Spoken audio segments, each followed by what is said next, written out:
Hi, I'm Anthony Originello, CEO of the Chartered Professionals in Human Resources for BC and Yukon.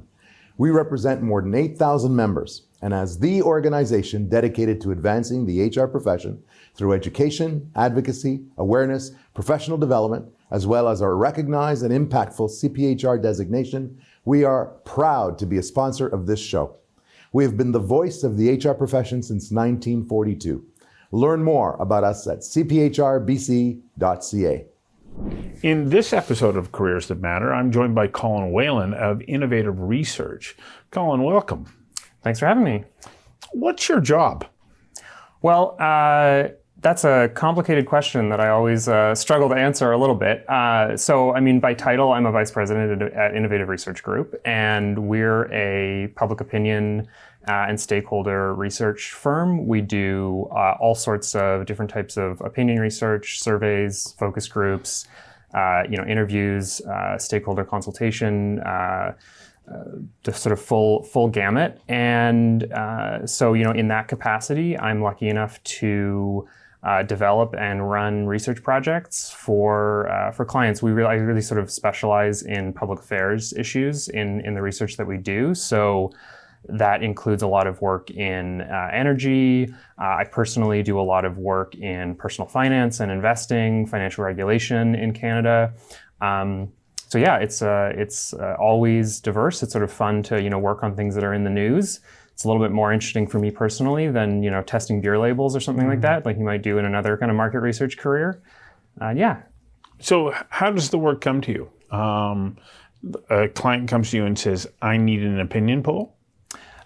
Sometimes, absolutely, yeah. I mean, we're lucky enough, kind of across the firm. Innovative, we're one of the smaller, sort of small to medium firms doing this kind of work in Canada, and we're lucky enough to have a lot of really long-term clients that we've been working with for 10 or more years, in some cases 20 years, before my time at the company. And so, a lot of it is repeat business, a lot of it is referral business as well.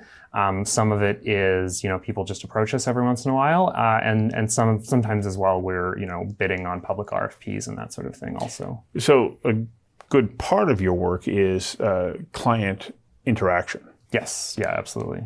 And then there is the work. Do you do it all yourself, or do you have a team? We have a great team. I would say, we like to say, and I think this is true, that above average for the industry, the senior people are pretty involved in doing the work. So I spend a lot of my time doing data analysis. That's kind of my background originally. Putting together presentations, looking for the insights in the data, really making sure that it, connects back to the kind of key research questions that a client needs answered. We always say there's no point in doing research just for the sake of doing research. You're doing research because you're trying to make some decisions, or you're trying to, get some information that you need to, as part of, making your business or your organization successful. And so we're really always focused on sorting out that side of it. But then, on top of that, client interaction, working with clients, we're sharing the results with them, working to understand, what they need out of the research. It's a huge part of it as well. So at one time when research firms got going, they used to go knocking door to door. And then along came the phone. Yeah. But nobody answers the door anymore, and nobody answers the phone. So how do you go about doing research these days? It's a challenge. I mean, some people still answer their phone, thankfully, but it's a much smaller part of the business than it used to be. Absolutely. Even in the time, I've been at Innovative for about 12 years now, and in the time that I've been in the industry, the shift in the relative amount of telephone versus online research has been huge. For most surveys these days, the majority that you'll see reported in the media or that get released are being conducted online. They use a tool called an online survey panel, which is effectively a list of people who have signed up and said, I'm willing to do surveys. You can shoot me an email. Maybe some panel companies have an app that they might use. They work, people who manage panels, we have a small panel, but we also work with external panels at Innovative, work to make sure that they're kind of recruited in a way that's balanced and representative and unbiased. But that's a challenge. It's a big challenge. But what we kind of tend to see is that the challenges of getting enough people and kind of a representative enough group of people to answer their phone are nearly as big, in addition to costing about 10 times more money. So it's definitely a more challenging world to operate in these days than it used to be, for sure.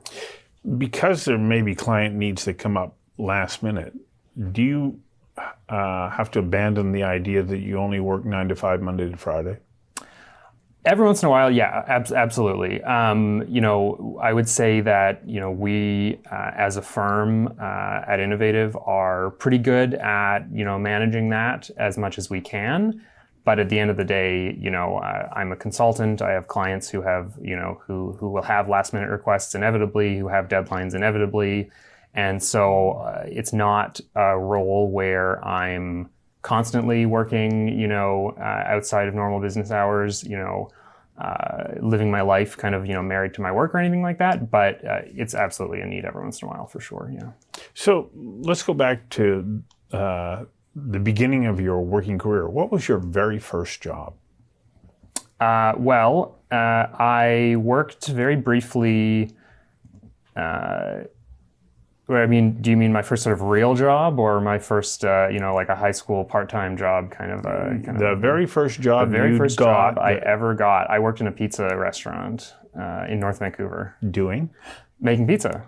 Yeah, working in the back making pizza. The setup of the restaurant was such that every once in a while I had to work the till and serve people a little bit as well, but mostly I was spending my time cooking pizza. Wow. Yeah. So you graduated from high school. Yep. And did you say, yep, I know that I want to be, ultimately running a research company in Vancouver that's connected across the country? Or did you go, I'm not sure where I'm going? I was pretty unsure where I was going. I was interested. I was always interested in politics.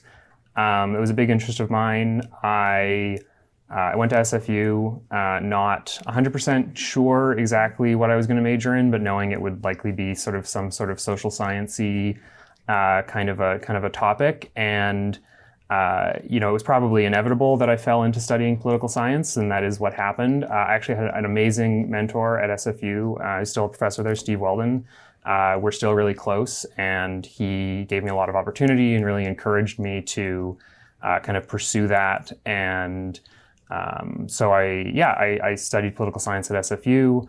I also minored at SFU in philosophy. There's a great philosophy department at SFU. I really recommend people study philosophy, honestly. I think it really honed all of my critical thinking skills, my writing skills, a huge amount. And so that was actually a really important part of my education as well that I reflect back on quite a lot.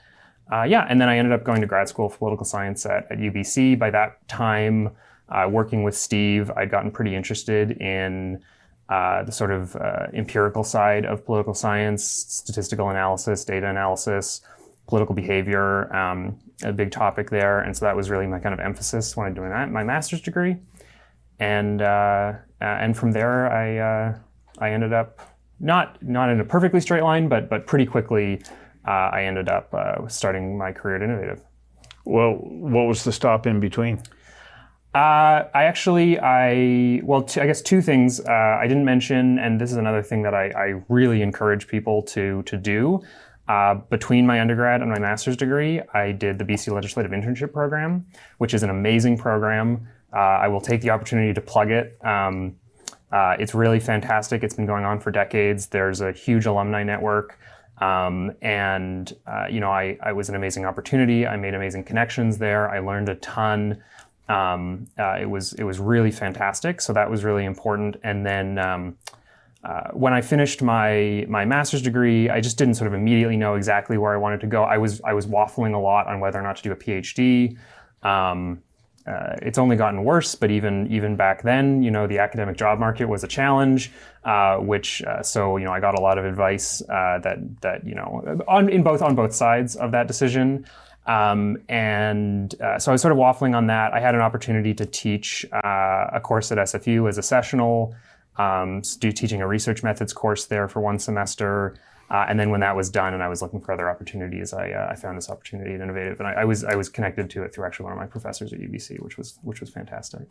So it's interesting. You talk about professors at universities, post-secondary education, and the role they played.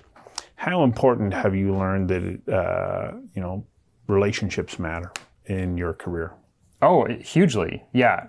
I mean, one of the things that I've been, I made amazing connections with professors. They were amazing mentors to me, but now throughout my career in the industry, they've also been an amazing source of hiring. We get referred all of the best students coming out of some of these political science programs and other social science programs across the country. We often have an opportunity to bring them on as summer students. Almost all of our summer students end up staying on in full-time roles. It's really our biggest sort of source of talent, and one of the reasons I think we have such a great team at Innovative of really smart, thoughtful data analysts and sort of budding consultants.